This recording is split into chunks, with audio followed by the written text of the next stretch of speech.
Okay. Good morning, sir. Ako po si Ian Jerome B. Abad from BSIT 2C. Ngayon po ipapakita ko kung paano ang step-by-step process kung paano i-download ang at gamitin ang Tony with Python 3. Una po ay pupunta tayo dito sa Google. Click ko. Tony. Gusto lang itong Tony.org.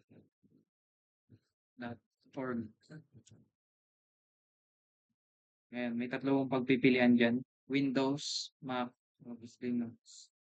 Pero dito tayo sa Windows. Ito po yung pinapa-download na Sony 4.1.7 with Python 3. Ayan. Download na po natin.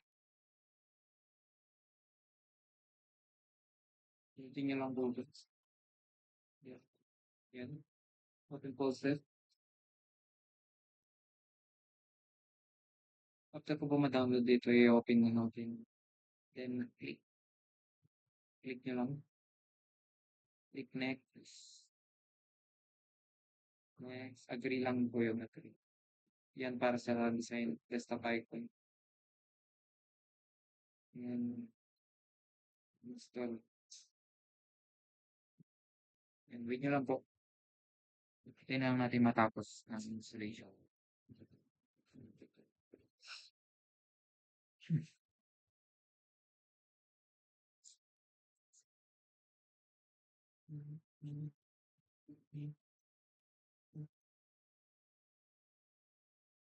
Ayan, na-finish na. Ipan lang natin. Kaya po siya. Nag-download na po.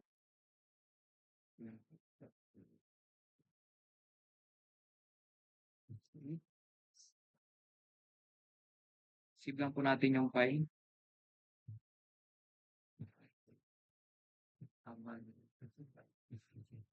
Ayan, nakasave ako. Ngayon, magta-try naman tayo ng simple program.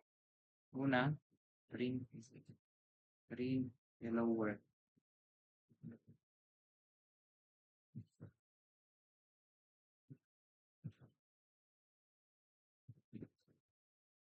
Works. Print lens. Pangalan naman natin.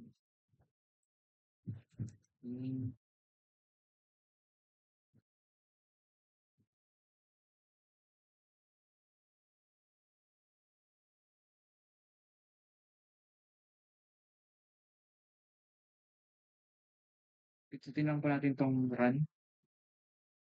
Ito ding F5.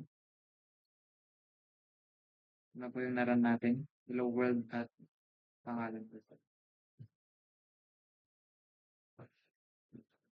Ayan lamang po. Lamang po ang lapang poster. Natapos ko na pong install at hira ng Tony with Python program. Maraming salamat po.